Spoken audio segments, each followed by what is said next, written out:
Hello, Breno. Hi, guys. Hello, my viewers. Hello, everyone who came here to the Mobidictum channel this fine afternoon. My name is Lev. I'm community coordinator at Mobidictum, and with me is Breno Mancini today as my guest, head of GDH Studio, their lead game designer and the game director for his upcoming game Monotonia.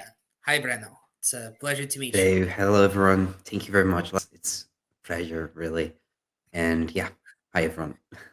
Yeah, so tell us a little bit about the basics of what your studio is doing and the game you're making. Is there any place to start in here? Yeah, sure. Well, Monotonia is not an easy game to actually describe. As I would say, that's why we label it a for this labor simulator, which is the closest things we got to actually describe the game. It's a horror game that you working on this electricity company, this power company, and the loop is really simple. You need to work with a simple gamified mechanic of gravity game, things like that. Then you need to choose an upgrade and then go home and pay your bills. That's it. That's a simple loop. And And we actually got to release a prologue. It's 100% free to play. It's a complete experience. You're able to start and finish the experience, and it's 1 hour long, so it's not that and long. how did the narrative design for this game come around? Like, how did this entire premise appear and manifest in your ideas? Yeah, that's really crazy because the game started with the mechanic, and it was a one button gem. So we had to make a game with only one button. So I got to think, what does one button actually means? Like, what's the meaning of being the only window you have to the game, the only way to touch the game is through one button. So the meaning of it is actually alienation on the game design. You can't move, you can't, I don't know, choose, you can do stuff because you have only one button. And because of that, and because of many personal situations with not only me, but everyone on the studio, we were four back then. How many of you are there now? Eight. Yeah, we grew. Not everyone is like into developing of the game per se. We are all developers anyway, right? Because we working in games, so everyone is developer. But we choose like this theme of um, for this work label systems that you actually got to be alienated from the final product you're making. And what's more fun than the final product be actually electricity that you need to survive and do basically everything in your life? And we run through electricity, like our body is electricity as well. So yeah, we got this. And then we made the mechanic. It was really simple. It was that VVVVV, just gravity game. Then you choose the upgrade, then you pay your bills, and we were able to endorse it with the narrative per se. Of course, this loop really nails the atmosphere, but also the timing. I'd say because you're on a monthly loop, things that papers play they like way before that. And so, like, if that's okay, I just wanted to chime in real quick because I had a chance to test your game out on DevGam where we met. And what I've noticed is that yes, there is this part of the mechanic that has the one button that you need to continuously press. But then after the level is done and you make a choice, you also like go to a completely different looking menu where you already have to like scroll through and look at like what is out there, like look at what you'll pay your bills on. And Yeah. I've sort of noticed obvious similarities and inspirations by Papers, Please and their mechanic of like managing your resources. Why would you want to include that resource management mechanic on top of the one button mechanic? We wanted to like the game wanted actually to be clear with alienation to enlarge the oppression vibe the game gets, the atmosphere and all that. What's more oppressive than bills, right? And since Uh, we are on this working loop, we felt like it fits the next step, which is why am I working for? Okay, I'm working to pay my bills. I have a question. You had a very interesting run of phrase here, like the game wanted to. What do you Yeah. mean by that? Yeah. As soon as we finish the game, it's not ours anymore. It's not me. Like it never was. Actually, the game is alive. That's what we wanted to do. We wanted to create a live game. That's why we don't like I'm trying not to say I want it because it's not nothing that I just want people to actually feel like what I wanted. I want people to see what the game is for them, right? Yeah, as soon as release, we press the release button, we are dead. As author, we are dead. And we wanted to make like a real life, a game that breathes, the breath and have its own reflections, its own opinions, and that's why actually we don't give too much of it. Like most of the games like this puzzles, right? So you're making like this puzzle in your mind, the narrative, the experience per se, right? The gameplay, the system. You're trying to figure it out, and there'll be some missing pieces that you'll be able to create on your own, like you'll be able to and like the creation you do on the interpretation of the game is also part of the experience, and we wanted it we wanted to make a game that wants things by itself and not we like it's not me on the game, it's not Breno, it's Monotonia, and Yeah, Monotonia yeah, is what you get, right? And that's why, yeah. And I think it would like we had a really good, yeah. We have people a really good feedback on that. We had yeah. such amazing interpretations, There was So actually a point back when we were testing. You were showing it out up on DevGum. Warren Spector came by and yeah, gave you. yeah. I'm really glad actually that you were there, and we have like this shared memory because it was amazing, right? It was really incredible. Like you're playing the game and you were so into it, and then when I look back, Warren Spector, oh my god, and he liked it. Like he Yeah. loved the game. He was laughing because you did not pay the rent, and then you died, and he was like, "Okay, this is amazing." Yeah, yeah, yeah. It was really good. And like the game is full of Mhm. systems. Things you choose, things you do, like have consequences. And of course, for the final game for Monotonia, we want to like have it more, yeah, more impactful consequences and all that. And we'll be working towards the systems and of course the narrative as well, and how they connect with each other. Their narrative and the systems, they are intertwined. Like we can't rip them apart. And yeah, it was Actually, really cool. speaking, yeah, it was amazing. Speaking of, the systems that you're working on, how much of like the intended game did I have a chance to try out back at the convention that we met at? Yeah, we had to cut some of the consequences, right? So all the systems are there, but not all the consequences are there. But I'd say really for you, like for someone that is will like log into Steam, search for Monotonia and get the Monotonia First Contact, which is the prologue, which you played on DevGam. Hmm. I'd say it's all there. We reach a point that we are really comfortable with what we got with the first contact as a prologue, right? Because although we have 1 hour game average for us, like before release it was 1 hour average. Now we are towards 5 hours average, which is Hmm. absurd. Like we have never thought that people would play that much. And I don't think Papers, Please even that long. yeah, I'm not sure. Yeah, I'm not sure. But yeah, there's also like the situation where people are playing like 30 hours, 20 hours, even 100 hours. We have a review that the guy has like 100 hours in the game. But this is most due to the mystery of the game. I think, To what do you think you can attribute someone dedicating like 100 hours to the game with your loop?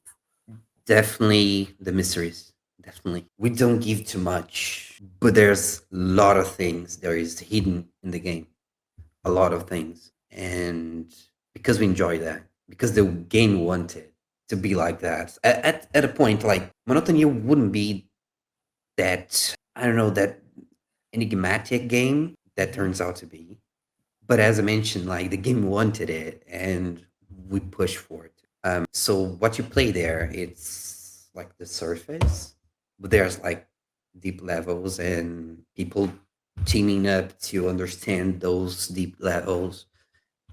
There is a whole section of the game. There's outside of the game. It's not on the game per se. People that have discovered a lot of things there. There is like not on the software you downloaded, but on the internet, on the web, on the video, on the audio, or something like that.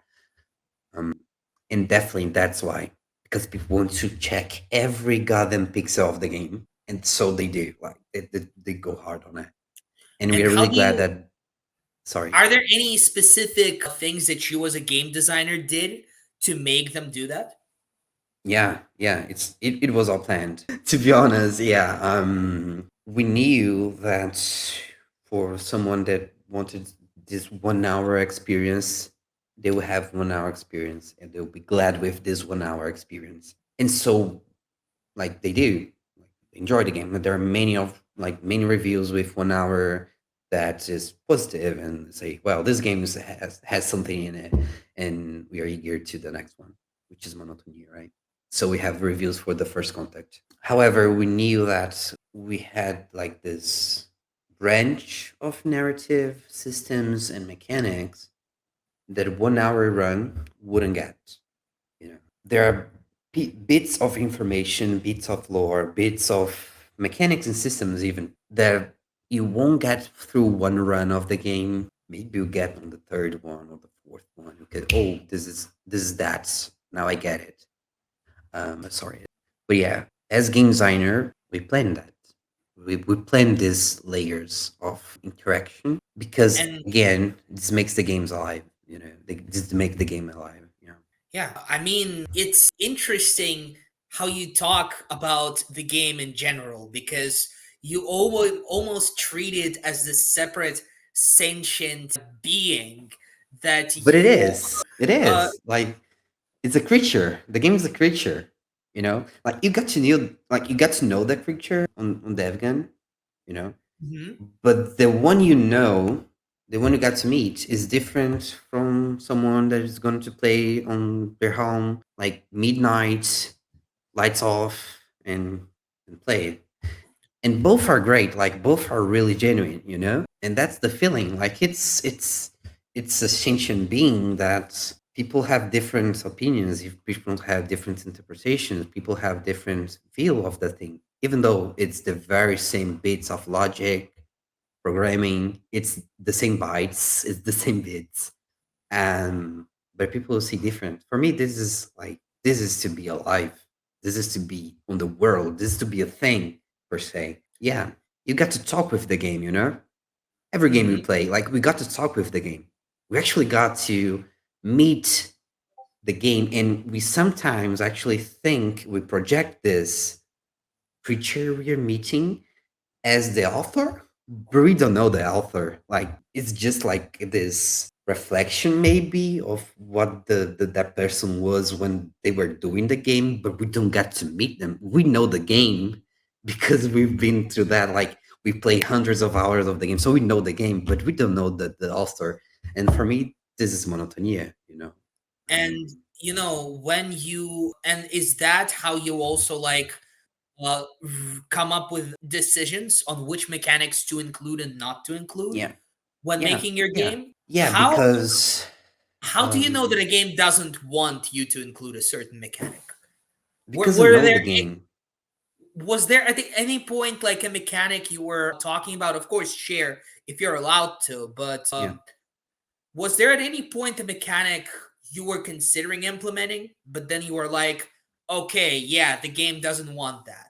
And if so, like, what was the example? Yeah, yeah. So it's happening more on the project we are in that I can't can talk too much of about.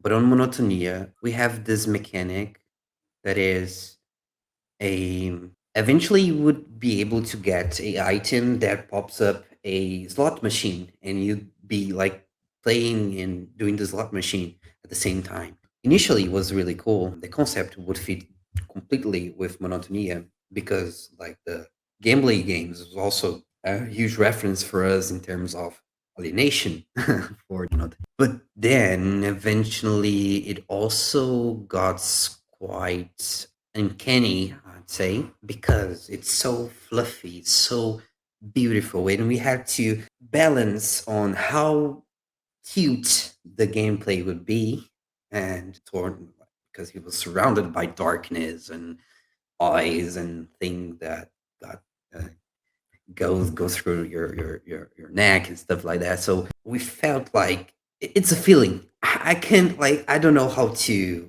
describe it, but it's a feeling that since you know the game you're making, you know that doesn't feel like it. Like it doesn't feel like that, and it's not based on genre, by the way. It's like if you're doing a shooter game, and then we can maybe this don't add to the genre of shooters regardless of that, because we can do a lot of different stuff with different genres, and it can be amazing. Like we mix a lot of genres on Monotonia, and for the final game, we're like there's a bunch of different genres in that game. Yeah. That I can say. There's a bunch of different things going on, Yeah, and you like it.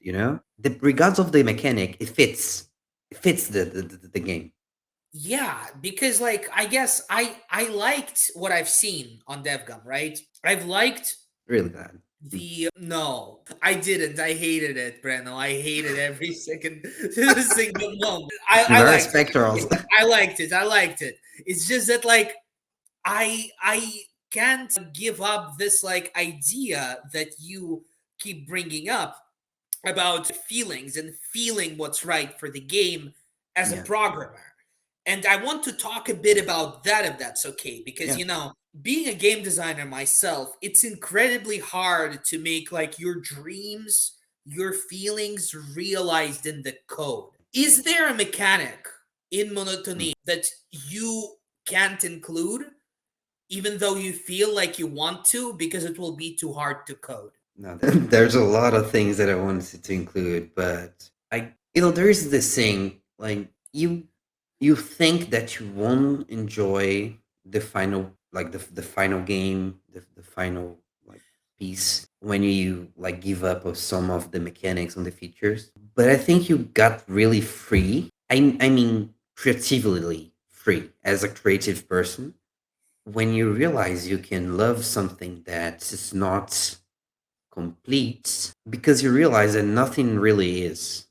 And once you do the best you can, of course, feeling what you expected to feel, like going with the things you want to do, or should I say the game want to do, the game want to be, you realize that you got to a point that you be in love with that final product even more than the one you were imagining, you're picturing back then. And you might feel like it's an incomplete project, but when the game is alive, it just feels complete.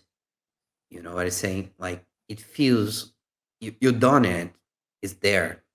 When you realize people are having different emotions, having fun maybe, or being just sad, or sometimes even reflecting on what you made. There's nothing more complete than that. You see, there's nothing more complete than something that makes people feel, you know. Is there any specific mechanic in Monotonia that you are specifically proud of that makes people feel the most emotions? Yeah, I really like the quests. I really like the letters and you responding to the letters on your gameplay, the The decision ones that appear on making. your desk, right? Yeah, so you receive the letter when you like it, and they may ask you to do stuff or not to, like, don't do that or do that. And it depends on the player. So you can choose to do whatever. And you can choose to ignore them as well. and you have a different ending. And it's really hard to do, like this, to actually be able to have multiple endings. If I talk to myself a year ago, when we were starting to, just a 1 year difference, by the way, when I was started planning the game, and I was thinking, we have multiple endings. I'd say don't. Like, it's so hard, and you have so, like, you be feeling like you feel the game is incomplete over and over again because you want a different ending. You want to have cutscenes. You want to have like this feeling with the music or with the cinematic, whatever. But then I'm glad I couldn't say that to my earlier me, because I'm really proud of what I was able to do. It was not easy, not at all. Like, we've been through hell on this past 1 year. And I'm not saying like crunch and stuff like that, because we are indie, and indie is the one that got to crush the most, because that's like, we are betting our lives on it. Like, at a Yeah. point, I got in the middle of a layoff in the middle of this year. I was working on a gaming company and got laid off. And Monotonia was the only thing I had. You see, like, Monotonia was the only thing I could say, yeah, this is my career right here, because the other one, they just exposed me, and I was not able to find any job. So I got everything like I had left, and survived for a few months to finish Monotonia First Contact and release it. And of course, since it's a free to play game, we haven't got any money whatsoever. But I was able to like figure myself out, and by the end of the like by the end of the day, you have a game done, and it's there. And the funny part is, the game talks about it as well, right? About like you working, the working situation, how we feel while working on a place that makes us feel disposable. And we're in the middle, like to the ending of First Contact, when I got laid off. And a bunch of my colleagues at the studio also have different situations in life that reflects Monotonia. But we did like the things we did to Monotonia before all this happened. It was like foreshadowing of our lives, and which was really weird. Yeah, it was like Monotonia is fucking for sure. I'm sorry, I don't know if I can swear here, but yeah, the Monotonia was a foreshadow of what it had planning on our life for we this year. we will either beep or remove. I don't remember what our policy is, All but right. I had this problem myself a couple of times where I Yeah, just yeah, yeah. sweared. Yeah, I'm sorry, because like when I think about it, like when I think about how all the bad stuff in Monotonia happened with me and my colleagues, like how was that even? And it was not conscious. You see, like it was unconscious that we put everything on the game. But I think it's just so realistic. You see, like not Yeah, graphically, or it's just like the team is so realistic on the very moment we're living on right now. yeah. That it got to I happen to us. Like, I speak to game devs every week. Every week I do these podcasts. Every single big like meetup or conference, I'm there. And like there's so many people going through a situation similar to yours. Going through a situation where they have to sit through in this like soulless office just to make things do, trying to do something on the side just to uplift them, and then yeah. suddenly they get laid off. Yeah, yeah. And in my situation, like I was just like left in. I left my parents' home to live by myself with my girlfriend, and we moved abroad. So we are actually immigrants here in Portugal. Hmm. So all this happened at the same time. Like it's just really, yeah, it's all there. It's all in Monotonia, like we're not even thinking about it, but it's there, which is and by the way, I think this is just also an interpretation. You see, like I have my interpretation of the game, and it's just as fair as everyone else. Like everyone else interpretation is as valid as mine. And of course, I do have, like, I know everything about the game, so my interpretation gets every point of the game because I've been there. But But I do you think think that because you know it from the inside, your interpretation is more valid, or do you think somebody else's no, not at interpretation? all. Not at all. I just think I have more content. Like I know more stuff to make my interpretation. But to be honest, if someone plays the game for like 2 minutes and have interpretation for that, I'd say that's valid as well. Really, like that's really good. That's I don't think we got to even if like if you're watching a movie, you got blink, so you don't have the full experience, the full content. I'd say you don't have the full content, but you have a full experience. That's the point. Yeah, That's the point. In any game, in any game, so you won't be able to play Baldur's Gate 3 like in one run and have oh I completed everything. No, you won't be able to do that because you need to make decisions. But your experience is like a full experience. You for me, you yeah, don't even have to finish some of the games. Like you don't even have to finish. You have the experience. You have this window, and you played it, and you felt it. If it made you feel that's the experience right there, and that's complete for me.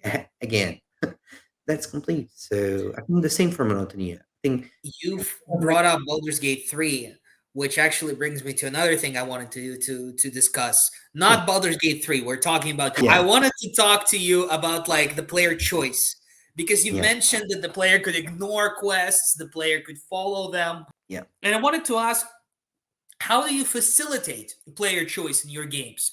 Are there any pointers you can give to other designers on how to best implement player choice? Not even like the endings, just yeah. mechanical. We made them as clear as we could by letters. So we use the letters. So you have like all the decisions you're making. You have the both letters popping up, so you know. Oh, I can do that, or I can do that. Some of the decisions that we were not like we didn't nail that much would take place on different months, so in different loops, and you won't be feeling like making a decision because you just went with the flow. If you have an option first, you probably do that. And then once you know, oh, I made the choice, I didn't know that. So we try to make the most impactful choices to be clear, like on the moment it happens, you get to choose. And we also have visuals, so we have letters with like illustrations popping up on while you're playing on the loop, but also everything you do has like a sound feedback, has a visual feedback, of course a mechanic as well, like a systemic feedback. So we want to make sure that the players would know when they're choosing, like they're making a choice of the choices we like of the impactful one, because we have some like freedom monotonia to actually play with it a little bit, because the team allow us to play. Well, you don't know you have a choice until you actually see it, and until you actually got to understand that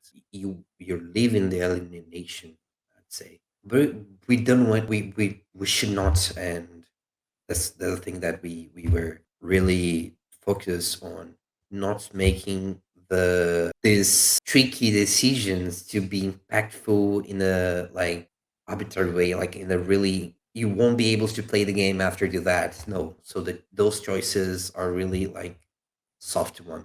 But yeah, for the hard ones, we wanted to make it clear and to give feedback.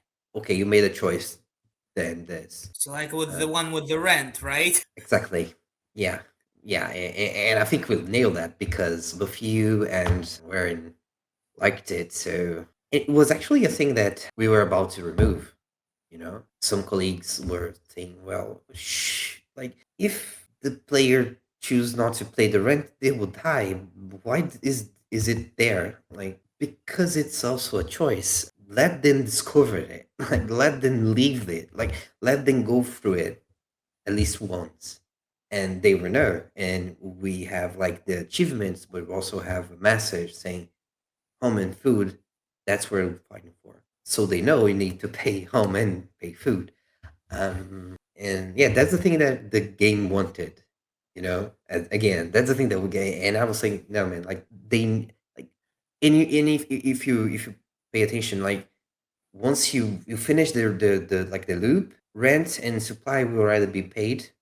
So it's your decision to unpay it. Like it's your decision to uncheck it, right? Because the player say, "What if I, what if I just not paying the rent this month?" That And that of was me. course, that was you.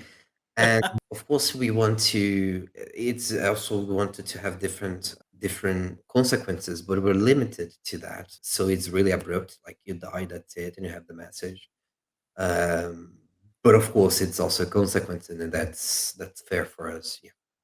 Yeah. This brings me to the last question I'll ask today, because I already want us to start slowly wrapping up. And it has something directly to do with, your situation isn't the unique one. There are a lot of devs currently laid off, Yeah. considering what to do, what next steps to make.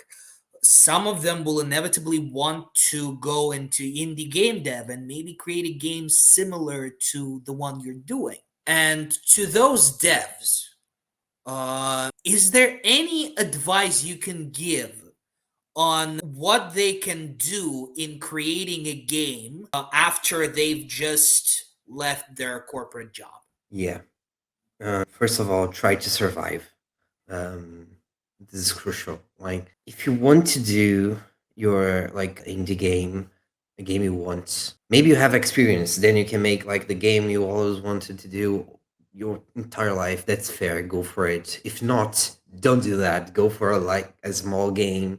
Just try to get it done. Try to get it finished and released. But don't do as I did because of my circumstances of making this game the one that will save your career, because it's not fair for you, it's not fair with the game as well. We bring with this decision, with this feeling, this enormous quantity of weight, like this pressure, and it will impact the creative decisions you're making. And there is like this, you're playing with the risk of finish with a game that you don't like, because it's not the game you wanted to do, it's the game you thought that you needed to do in order to survive. And this is really risky, because this is also really hard. It's really hard to make the one game that will make you survive. So if you are able to, don't make the game you're making, like your indie game dev journey, the things that will lead your future or your survivability right now, because this is the worst thing you can do. Like, like to work in different places and try to survive with different form, like income and stuff like that. Because when you say, well, I'll finish this game in 3 months and I'll get paid and things will change, that this is unfair. And this is really, yeah, this is not really even realistic. That's what I would say. And obviously, don't pay rent. Yeah, that and food and supplies. Yeah. This forgive me if this joke wasn't too punctual. I can't get No, over. yeah, but you see, it's so realistic. Monotonia is so realistic because this is applied in both situations, like in Monotonia, but also in your life. Like, try to pay your things and to make the game the things that will be like paying your bills in the future. Don't go with that in mind, because it's not realistic. Yeah. Yeah, And that's exactly that. And with that, as you mentioned earlier, Monotonia is free right now on Steam. We will include the link to the Steam page, and if you have a community, we can include the link to your community there as well. If you liked what you've seen with this podcast, leave a like, subscribe, all that YouTube jazz. If you liked our conversation with Breno, support his project, Hey. support Monotonia, early access, free demo, get a chance to play it, test it out, and looking forward to seeing more of you at our future videos, guys. Thank you so much. And with that, we're signing off. Bye bye. Thank you very Thank you, much. Breno, Yeah. so much for Bye. showing up today. Thank you for having this conversation with us. Yeah, This was I'm really glad. I'm really glad. yeah, I'm really glad you were here as well. Bye bye.